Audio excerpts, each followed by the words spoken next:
Welcome to Byte-Sized Tech, where we blend casual conversations with insightful discussions on the latest in technology and gadgets. Phew, if you felt a bit overwhelmed this week, you're definitely not alone.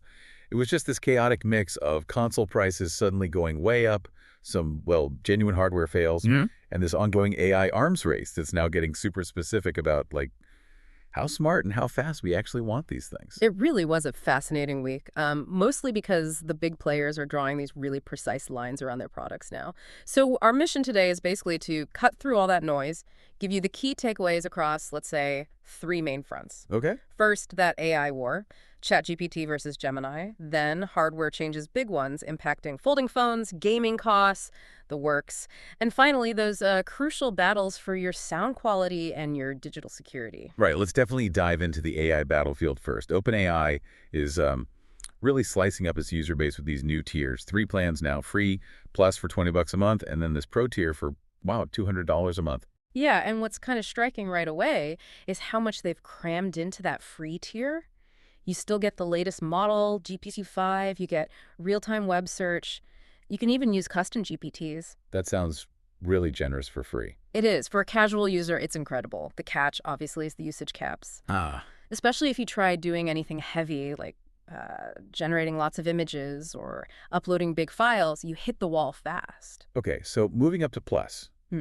It's less about getting new features and more just paying to remove the limits, taking the brakes off. Pretty much. $20 gets you extended access. You unlock the ChatGPT agent features and some limited access to that Sora video generator everyone wants. But that pro tier, $200, is that really sustainable? I mean, outside of big companies? That's where the segmentation gets really clear. Pro isn't for your average power user. It's specifically for, say, developers, maybe researchers, or really specialized small teams who need absolute consistency.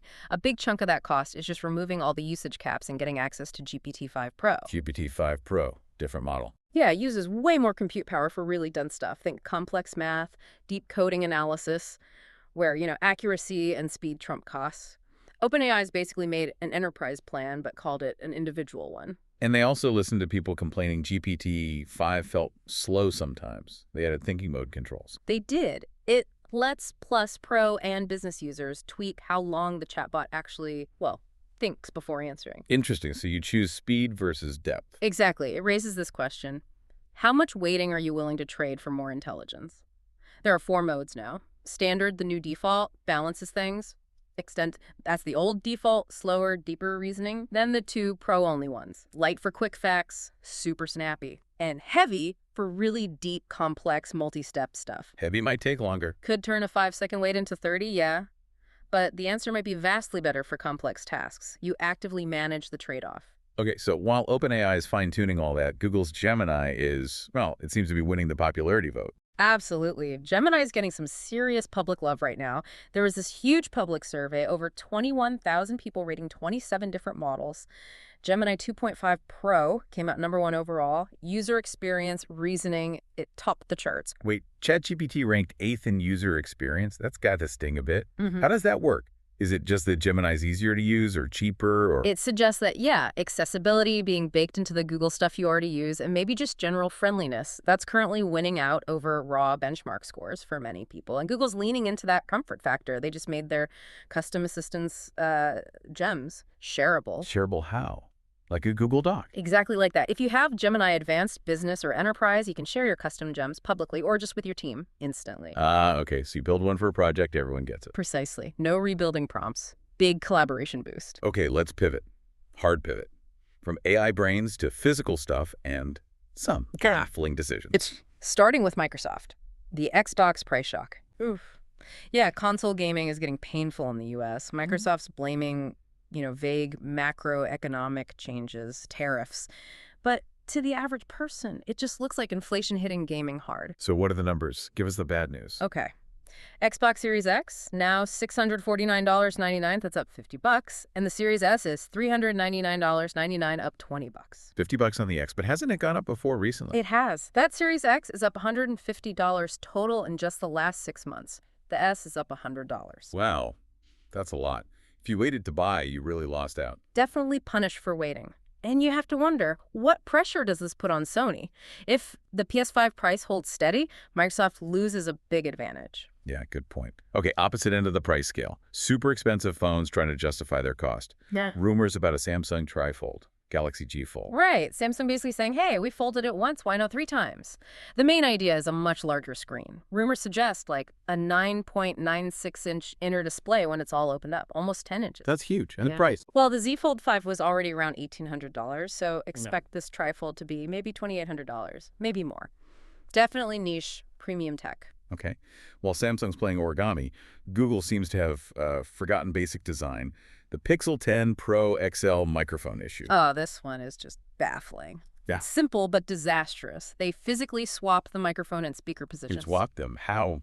Why? Who knows why, but the result is if you're right-handed and hold the phone normally to shoot landscape video, your hand or finger naturally covers the microphone grill. Boom, sound ruined. On a flagship phone. Yeah. Isn't that kind of a fundamental testing failure? Basic QA. It certainly raises serious questions about their internal testing, yeah. It's a physical flaw. You can't fix it with software. So what do people do?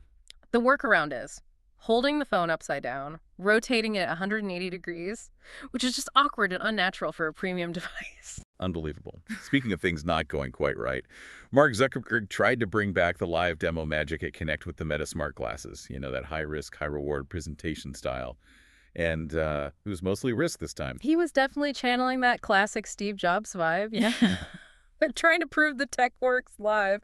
But the moment everyone remembers was the cooking demo.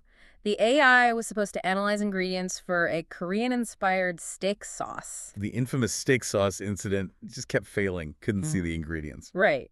Repeatedly. Zuckerberg blamed the Wi-Fi, naturally. Of course. But, you know, the feeling was the model just wasn't ready for that kind of real-time visual analysis. And yeah, the failure proved it was live, but it mostly just highlighted a lack of readiness. Unlike, say, the first FaceTime demo. Exactly. When Jobs did FaceTime in 2010, it was huge, so a small glitch was okay. Here, the tech felt less groundbreaking, and the fail felt bigger. Yeah, that makes sense. Okay, let's shift again into our digital lives. Sound quality. Spotify lossless. It's finally here. Years late, but here. It is. And look, it's a definite improvement over their standard MP3s. More detail, better dynamics. You can hear the difference, even on decent, you know, not super high-end headphones. Plus, you can download the tracks, which is good for stable listening. But there's always a but. What's the catch? Why isn't it matching competitors? That's the key thing. The quality maxes out at 24-bit, 44.1 kilohertz. Which is lower than others. Significantly lower than Tidal, Qobuz, Apple Music. They go up to 192 kilohertz. So why hold back? Is it just data usage? Yes. Lossless uses more data. Right? It does use more data, yeah, especially on mobile. Yeah. But the limit itself, the thinking is probably consistency.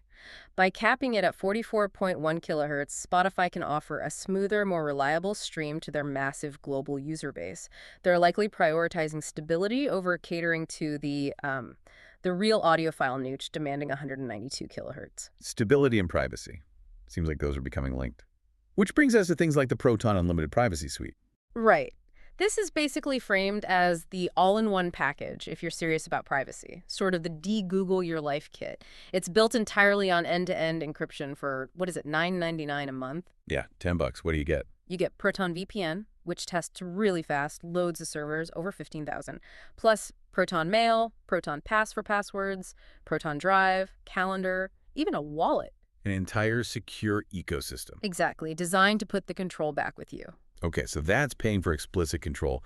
Meanwhile, Google's trying to make security invisible with passkeys. Yeah, they're testing this thing in Chrome Canary, the experimental version. It automatically upgrades your saved passwords to passkeys in the background. Why is that a big deal? The passkeys are just better passwords. Fundamentally more secure, yeah. They use public key cryptography. Means even if a hacker steals the data from the website server, the credentials stored on your device is useless to them. Google's trying to make strong security seamless. Remove the friction for users. That's a really interesting contrast. Pay for visible control with Proton or get invisible automatic upgrades with Google. Mm-hmm. And speaking of security tools, the sources also mention Norton VPN having some specific features. Like the kill switch, which is vital. If your VPN connection drops, it instantly cuts your internet so your real IP isn't exposed. And something called the Mimic VPN protocol. Mimic? What's that for? It's designed to get around those really tough firewalls that try to block VPNs, like in some countries or networks. Yeah. Mimic basically disguises your encrypted VPN traffic so it looks like normal, regular web browsing, helping it sneak past blocks. Clever. Okay, let's zoom out a bit. Geopolitics and tech, always intertwined. First up, TikTok. Still ambiguous. Very murky, yeah. After President Trump talked with President Xi Jinping recently, the messages were confusing. How so? Trump said he appreciates the TikTok approval, which made it sound like a deal was done or close, but the official Chinese statement was much more cautious, just said progress was made. Very different tone. So, still waiting. We know Oracle and Andreessen Horowitz are the U.S. companies involved. Right. But the main sticking point hasn't changed. China really doesn't want to give up control of that recommendation algorithm. That's the platform's, secret sauce. Got it. And tied into all this global tech stuff is AI safety, regulation. OpenAI brought in new rules for teens. They did. Stricter rules this week. What kind of things? Stuff like age prediction systems, much tighter filters on sensitive topics, and importantly, parental controls, like setting blackout hours when the AI just isn't available to the teen user. It's a direct response to safety concerns. Okay.